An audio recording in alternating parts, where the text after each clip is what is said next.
Every time someone joins a Presbyterian church, they have to answer some big questions. These aren't just questions for confirmation students to answer, but for all people who choose to be active members of a congregation. As Presbyterians, we love answering questions like these.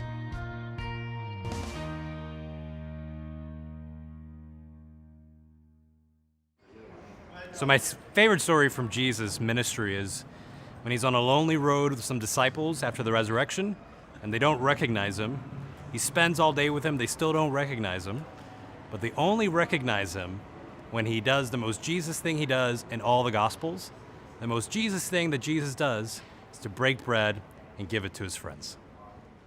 My favorite story in the Bible is about Jairus coming to Jesus because his 12-year-old daughter is sick, and Jesus agrees to go heal her. And on their way, there is this woman who has this issue of blood that interrupts them and gets in the way. And while all of this is happening, Jesus heals her, but he also goes over to Jairus' house where they're ranting and raving and acting out of Christian character.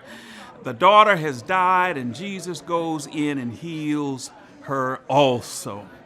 Now, that helps me to understand that there are no interruptions in life, but in fact, there are always opportunities when Christ is present. I'm very proud to be a Presbyterian because I've been one all my life. And I guess as I grow older, I become more appreciative of being a Presbyterian because of its inclusiveness, because of the connectivity of the church, because of its emphasis on mission.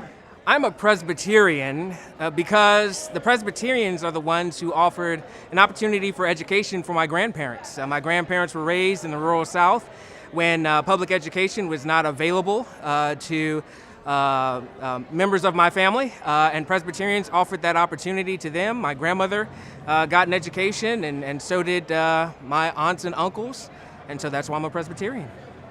I'm proud to be a Presbyterian, have been since I was 12 years old. I'm a ruling elder, and I would say to young people today that one of the finest things about the Presbyterian Church is that you're allowed to doubt, you're allowed to question. I believe that I'm living the questions. I'm not trying to find the destination or the final answer. And so it's a journey that we're on, and I think that every day you can learn new things and grow in your faith. As Presbyterians, we also love asking questions. Confirmation is about getting ready to answer some big questions about your faith and being a member of your church. Trusting in the gracious mercy of God, do you turn from the ways of sin and renounce evil and its power in the world? Who is your Lord and Savior? Will you be Christ's faithful disciple, obeying his word and showing his love? Will you devote yourself to the church's teachings and fellowship, to the breaking of bread and prayers? But confirmation is also about preparing for a lifetime of asking and looking together for the answers to some pretty big questions of your own.